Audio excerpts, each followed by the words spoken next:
The Lord be with you. A reading from the Holy Gospel according to Matthew.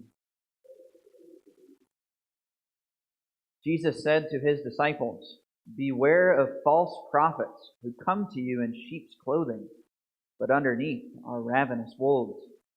By their fruits you will know them. Do people pick grapes from thorn bushes or figs from thistles? Just so every good tree bears good fruit, and a rotten tree bears bad fruit.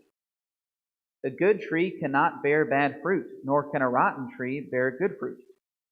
Every tree that does not bear good fruit will be cut down and thrown into the fire. So by their fruits you will know them." The Gospel of the Lord.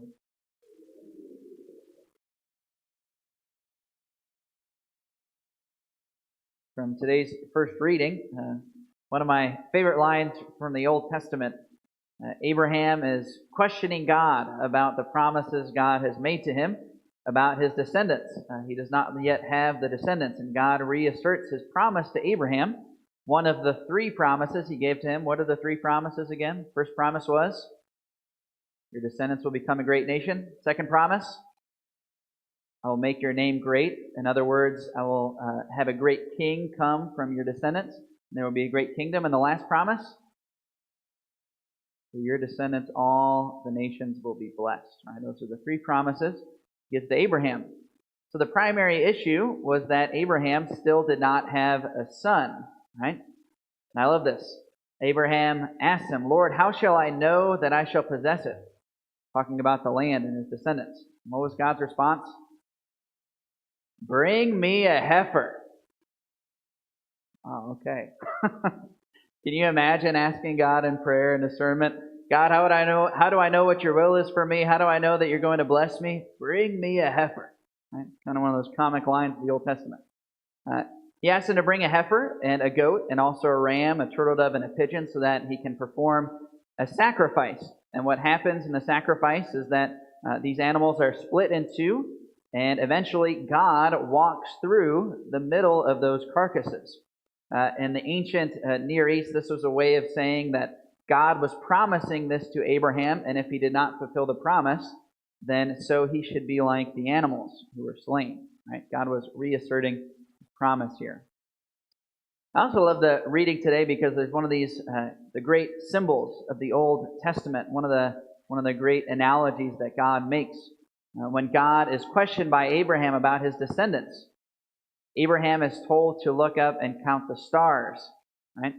And so obviously, it's very difficult to count the stars. There's a lot of them in the sky. But the key line here is that you need to understand that in this passage, it wasn't nighttime. It was during the day. At the end of this passage, it says that the sun went down. So in other words, when Abraham looked up at the stars, it wasn't that they were so vast he couldn't count them. It was that they weren't there at all. And yet, Abraham knew that the stars would indeed appear that evening. Right?